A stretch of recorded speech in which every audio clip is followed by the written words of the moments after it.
Hi guys, time for another book talk. And I am finally getting back to the Women of the Otherworld series with book 3, which is called Dime Store Magic.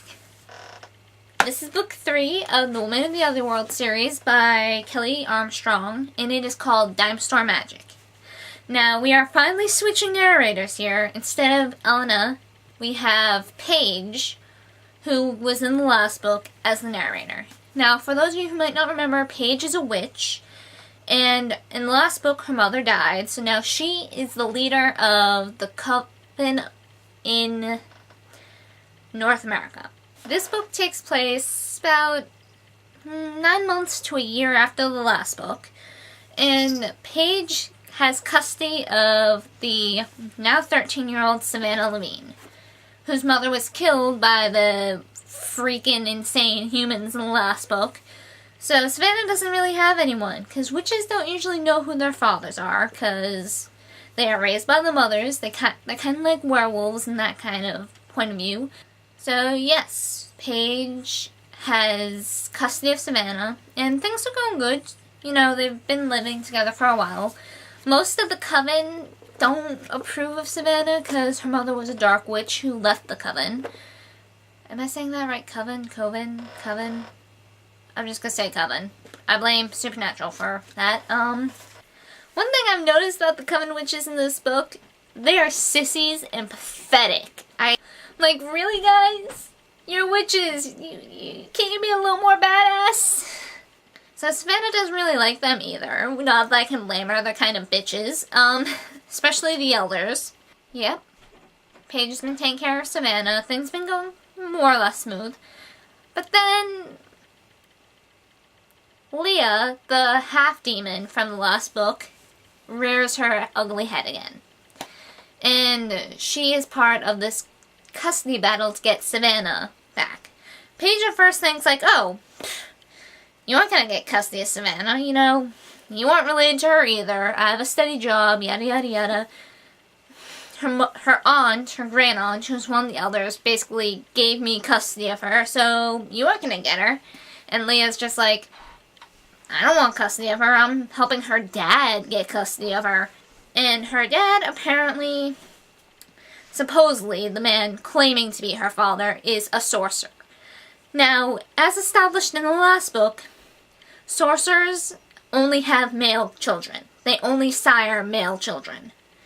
Witches only bear female children. They can only have other witches. Now, a witch and a sorcerer, you would think that wouldn't work. No one understands how, but apparently this guy is claiming to be her father despite being a sorcerer. Apparently the guy claiming to be Savannah's father is part of one of these cables, which are, I think, briefly mentioned in the last book. And Paige doesn't know much about them because her mom always kind of glossed over them. But they are actually this big deal in the supernatural world. There are, I believe, 3 cables. Yeah, I'm pretty sure there's only 3. The Cortez cable, the Nast cable, and the St. Cloud cable.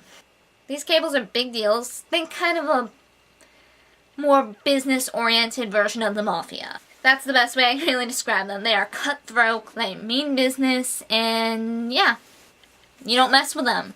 And the man who wants custody of Savannah is apparently the heir to the Nast cable. He is a Nast sorcerer. Now, Paige is fighting like tooth and nail to win this battle. You know, things kind of get off course from the custody battle because the Nasts and the sorcerers and Leah, they're sabotaging Paige to make her look like an unfit guardian. They're trying to turn basically the whole small town they are a part in against her to make it things more likely for them to win the custody battle.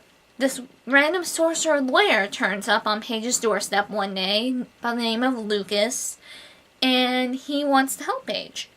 Paige doesn't trust him at first, because it's like, you're a sorcerer, why do you want to help me? You guys hate witches, and we hate you.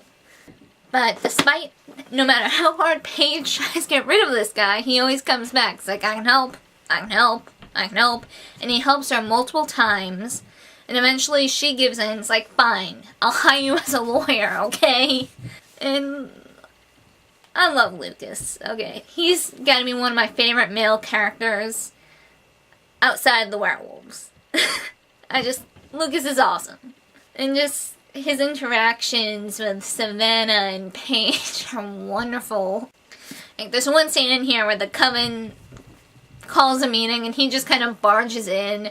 And of course all the witches are like, holy shit, a sorcerer, and are terrified. And he's just like, do you guys have like a projector? I need to like show you guys some graphs and stuff, and outlining this plan to help Paige and everything.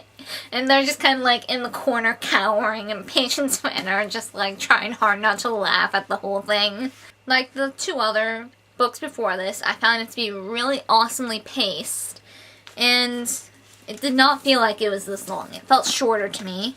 It is 414 pages. But it felt shorter than that, honestly, to me, because I felt it flowed really nicely. I didn't get bored at all. It had me from the get-go, and I just thought it was a really good book. There are mentions of characters from the other previous books, which was nice, you know, keep everything nice and interconnected. This is told from the first-person point of view, like the other books. I have a feeling all of them are from the first person. But, yeah, well-paced. I really can't say anything else besides I liked it. You know, I feel Kelley Armstrong has a very good, like, setup here for this series, and I approve. Go Kelley Armstrong.